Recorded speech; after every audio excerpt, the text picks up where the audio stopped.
आज खोजी न्यूज की खास बातचीत में हमारे साथ मौजूद हैं भारतीय जनता पार्टी के जिला उपाध्यक्ष संजय गर्ग जी। संजय गर्ग जी के सामाजिक जीवन और राजनीतिक जीवन के बारे में हम जानेंगे और लॉकडाउन में उन्होंने किस तरह लोगों की मदद की है। संजय गर्ग जी, आपका खोजी न्यूज में स्वागत है। धन्यवाद भैया। आपकी पॉलिटिक्स में कैसे एंट्री हुई है? मैंने सन 1982 में राष्ट्रीय स्वयंसेवक संघ में जाना शुरू किया। राष्ट्रीय स्वयं संघ में जाने से जो उसकी विचारधारा है उससे मैं प्रभावित हुआ। राष्ट्रीय स्वयंसेवक संघ की जो राजनीतिक शाखा है भारतीय जनता पार्टी, उसमें मैंने 1984 के लोकसभा चुनाव में सर्वप्रथम कार्य किया। तो मैं जब से ही लगातार भारतीय जनता पार्टी के लिए कार्य कर रहा हूँ। भारतीय जनता पार्टी के अलावा किसी अन्य पद पर रहे हैं आप? भारतीय जनता पार्टी के अलावा मैं किसी और अन्य दल में किसी पद पर नहीं रहा। लगातार आपके परिवार में पहले कौन राजनीति में रहा है? मेरे परिवार में मेरे खानदानी बाबा जी राजनीति में रहे हैं। लाला सुखबीर सिंह जी तम्बाकू वाले, जो कि अपने क्षेत्र से सभासद रहे, उसके बाद नगर पालिका में वाइस चेयरमैन रहे। आपने भारतीय जनता पार्टी क्यों चुनी? भारतीय जनता पार्टी की विचारधारा मुझे देश हित में, देश के तरक्की के हित में मुझे लगा कि भारतीय जनता पार्टी एक ऐसा राजनीतिक दल है जिसकी सोच राष्ट्र के प्रति समर्पण की सोच है और समाज को वो आगे ले जाना चाहती है। जो हमारे संस्थापक महासचिव रहे पंडित दीनदयाल उपाध्याय जी, जो उनका निर्देश था या उनकी जो कार्यशैली थी, अंत्योदय अंतिम व्यक्ति तक सरकार का लाभ पहुंचना चाहिए।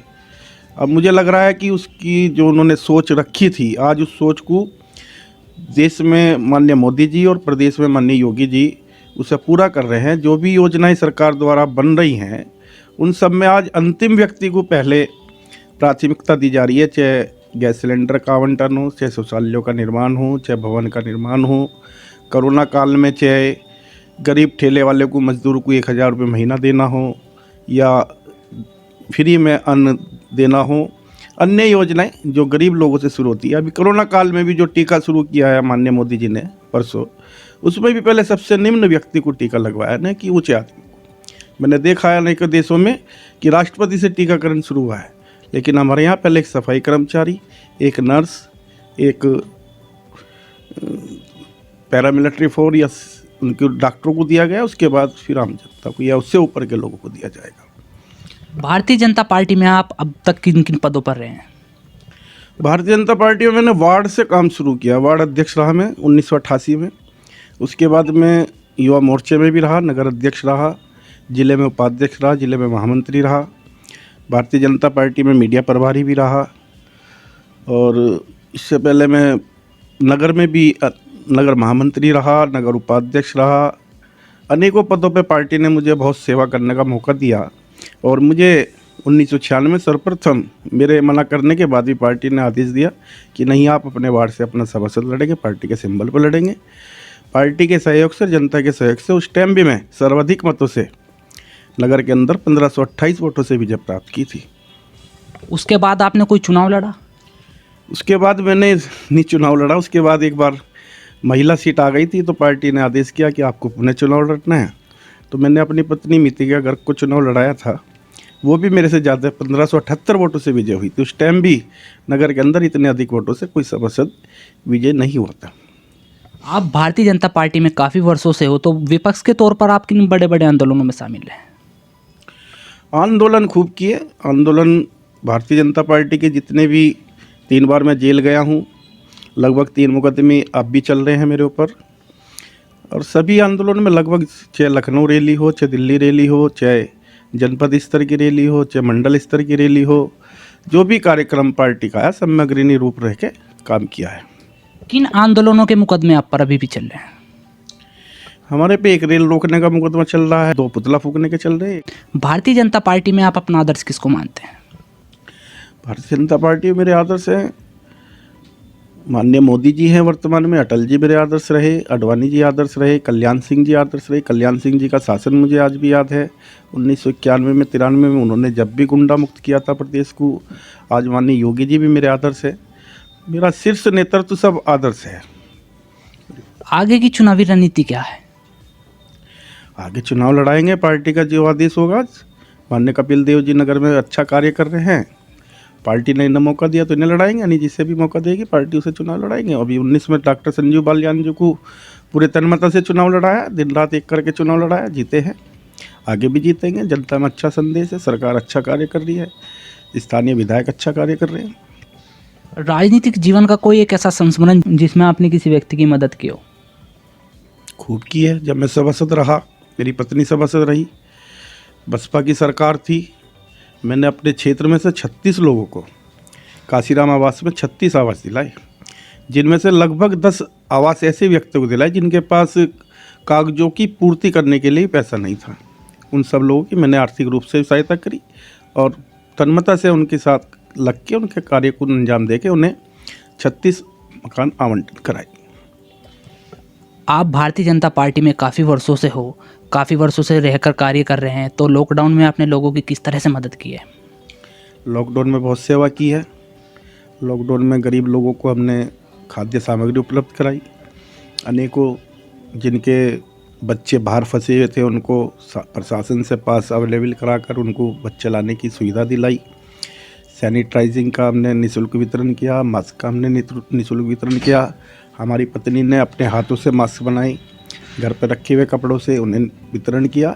अनेकों प्रकार की सैनिटाइजिंग कराया पूरा क्षेत्र हमने, और जो कोरोना पीड़ित परिवार था उनकी भी सहायता कराई। शासन स्तर पे, प्रशासन स्तर पे काम किया है, समाज सेवा का करते रहते हैं, राजनीति से हटके भी करते रहते हैं। एक अपना कावड़ कैंप लगाते हैं हम लगभग 40 साल से कंपनी बाग के बाहर, शिव भक्त सेवा संघ के नाम से। उसमें लगभग सब जिम्मेदारी मेरे पे ही रहती है और बड़ा कैंप लगाते हैं। सेवा कार्यों में निरंतर लगे रहते हैं, राजनीति से भी हटके। केंद्र सरकार द्वारा 3 कृषि बिलों को लाया गया है, लगातार देश के किसान देश की राजधानी में आंदोलन कर रहे हैं, तो उस पर आप क्या कहना चाहेंगे? बिलों को थोड़ा सा मैंने भी पिया, कृषि के बारे में मुझे ज़्यादा जानकारी तो नहीं है, लेकिन मुझे बिल में कहीं ऐसा नहीं लगता कि ये किसानों के विरुद्ध है। मुझे खूब याद है जब हम विपक्ष में रहते थे, हमें भी याद है किसान जब भी कांग्रेस सरकार पे या अन्य सरकारों पे आरोप लगाते थे कि किसानों को मंडी से मुक्त करो, मंडी में किसानों का शोषण होता है, तो ये प्रयास किया है। मंडी बंद नहीं कर रही है हमारी सरकार, लेकिन किसान को ये आज़ादी दे रहे हैं तीनों बिल कि अपना सामान अपने आप बो और अपने आप बेचो, जहाँ आपको उचित मूल्य मिलता हो वहाँ मिले। पता नहीं क्यों राजनीति से मुझे लगता है प्रेरित आंदोलन है ये। किसानों के हित में किसान बिल हैं, सरकार किसानों के हित के लिए कार्य कर रही है, निरंतर कार्य कर रही है। मेरे खूब ध्यान है जब यूरिया डालने का समय आता था तो किसानों को यूरिया नहीं मिलता था, बिजली 12 की आती नहीं थी, लंबी लंबी लाइनें मैं देखता था पेट्रोल पंपों पे डीजल लेने के लिए किसानों की लगी रहती थी, यूरिया लेने के लिए किसानों की लगी रहती थी, बहुत अन्य बहुत खर्चे आते थे डीजल वगैरह में भी। आज कहीं भी हम पिछले 6 साल से ये नहीं सुन रहे कि किसानों को यूरिया नहीं मिल रहा, खाद नहीं मिल रहा, कहीं कोई ऐसा सुनाई नहीं देता। निरंतर उनको समय पर खाद मिल रहा है, यूरिया मिल रहा है, निरंतर 12 घंटे गांव के अंदर 12 की बिजली आ रही है। पहले हम सुनते थे कि टेल तक पानी नहीं पहुंचता, आज रजवाड़ों में निरंतर पानी है, समय पे पानी है। किसानों को अनेकों सुविधाएं 6,000 रुपये साल हम किसानों को दे रहे हैं। जो भी किसानों की बढ़ोतरी के लिए, उनकी तरक्की के लिए जो हो सकता है सरकार उसमें कार्य कर रही है। ये आंदोलन पूर्ण रूप से राजनीति से प्रेरित है, विपक्ष को कोई मुद्दा सरकार के खिलाफ नहीं मिल पा रहा। तो किसानों से मेरी अपील है, भैया इसको अच्छी तरह से अध्ययन करके किसान को इन बिल को समर्थन करना चाहिए। अगर आप राजनीति में ना होते तो क्या होते? हम तो व्यापारी लोग हैं, हमारा पूरा परिवार व्यापार से संबंधित रखता है। मैं अपने परिवार में केवल राजनीतिक क्षेत्र में या सामाजिक क्षेत्र में सक्रिय हूँ, यानी सब मेरे भाई, मेरे ताऊ, मेरे चाचा, मेरे रिश्तेदार सब व्यापारी हैं। हम व्यापारी लोग हैं वैसे तो, लेकिन प्रभु ने कहा है कि परिवार में से एक आदमी समाज सेवा के लिए होना चाहिए, तो हम समाज सेवा में आ गए, राजनीति में आ गए, समाज की सेवा करने के लिए। आपने बताया कि मैं समाज सेवा करता हूँ, तो समाज सेवा में आप अपना आदर्श किसको मानते हैं?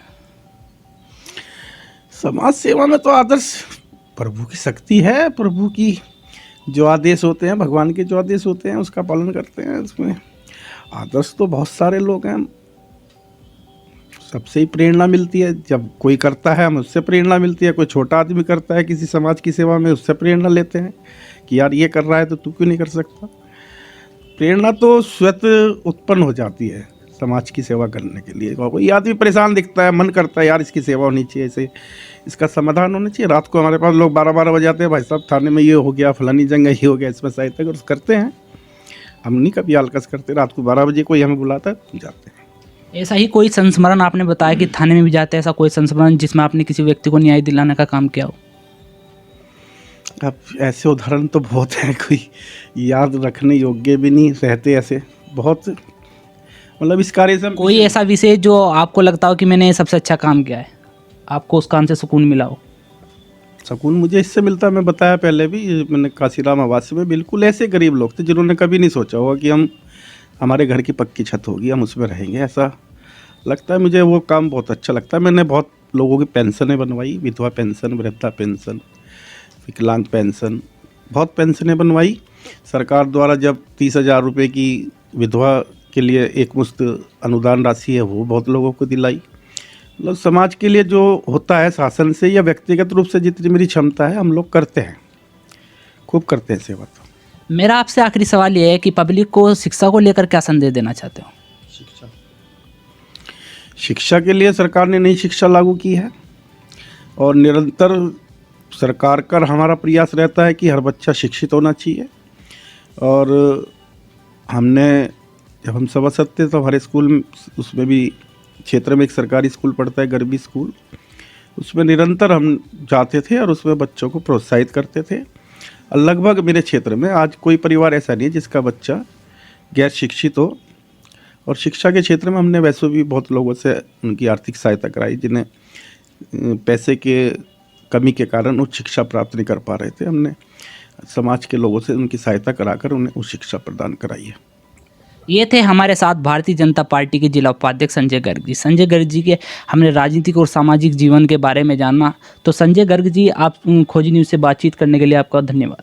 धन्यवाद आपका, आपने हमारे विचार जनता तक पहुंचाने का कार्य किया है। आपका खोजी न्यूज़ का और आपका धन्यवाद करते हैं।